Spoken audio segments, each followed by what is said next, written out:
There was a time when I never imagined that dogs would become such a big part of my life. If you asked me years ago if I would one day spend my mornings cleaning kennels, buying dog food before buying things for myself, or staying awake at night worrying about animals that weren't even mine, I probably would have laughed. Because honestly, that was never the plan. This farm was simply meant to be a peaceful place, a place to breathe, a place to slow down, a place to escape from the noise of everyday life.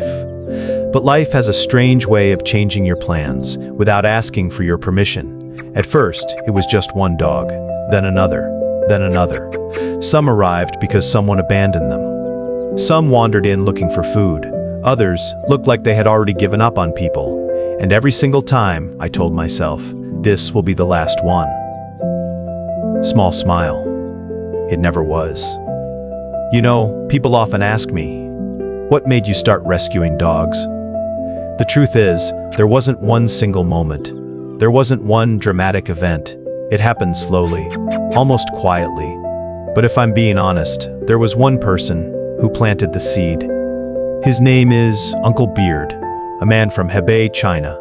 I don't know him personally. We've never sat down and talked. He probably doesn't even know I exist. But somehow, he changed my life.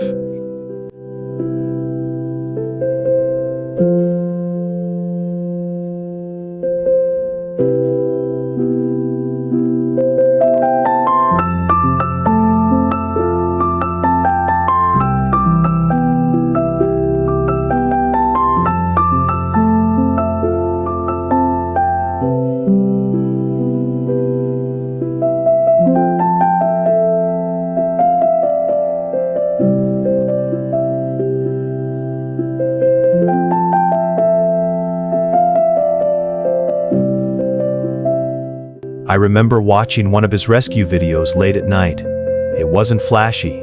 There were no expensive cameras, no dramatic speeches. Just one man surrounded by dogs that the world had already forgotten. Dogs that most people would never look at twice. Old dogs, sick dogs, disabled dogs, the kind of dogs that almost nobody chooses. Yet every time he looked at them, he never saw a burden. He saw life. That stayed with me for days, then weeks. Because I kept asking myself one question: how can one person care so much for animals that everyone else has already given up on? Then one night, another question came into my mind, one that was much harder to ignore. What excuse do I have? To do nothing? I wasn't rich. I'm still not. I didn't own a shelter. I didn't have sponsors. No donations, no organization behind me, no rescue team, just a small farm and a decision.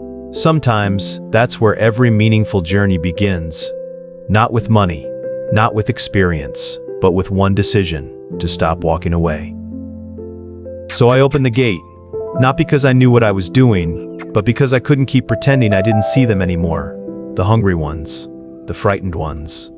The dogs whose eyes seemed to ask the same silent question: will you leave me too? I wish I could tell you that every rescue became a happy ending. I wish I could tell you that every dog recovered, that every story ended with wagging tails and joyful music. But that wouldn't be the truth. And if there's one thing I want Pawble to stand for, it's truth.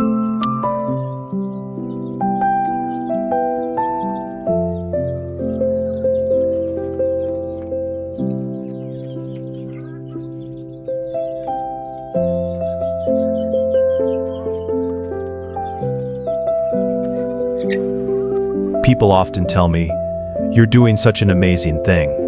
And every time I hear those words, I smile, because I know they're only seeing one side of the story.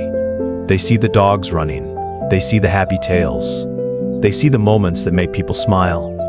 But they don't see what happens after the camera is turned off. Rescuing dogs isn't always beautiful. Sometimes it's heartbreaking.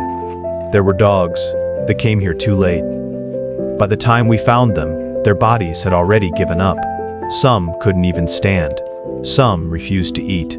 Some looked at us as if they wanted to believe we were there to help, but they were simply too tired to keep fighting. I remember sitting beside one of them, talking to a dog that probably couldn't even understand my words.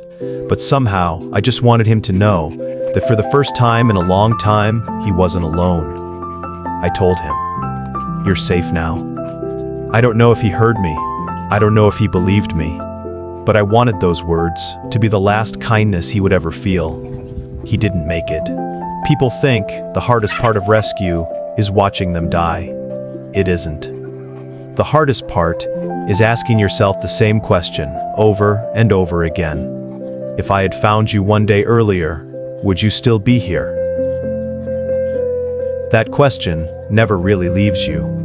Every empty kennel has a story. Every small grave has a name. And every loss takes a small piece of your heart with it. You tell yourself, don't get too attached. But how can you not? How can you feed them every day? Look into their eyes. Watch them slowly trust you and not love them? You can't.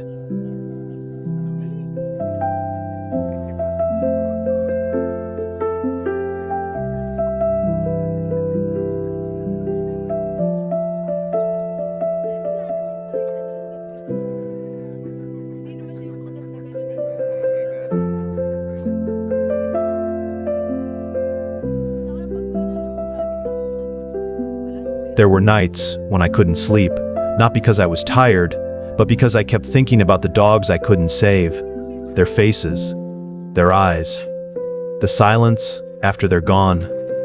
Some people say, at least you tried, but when you're the one holding them, trying never feels like enough.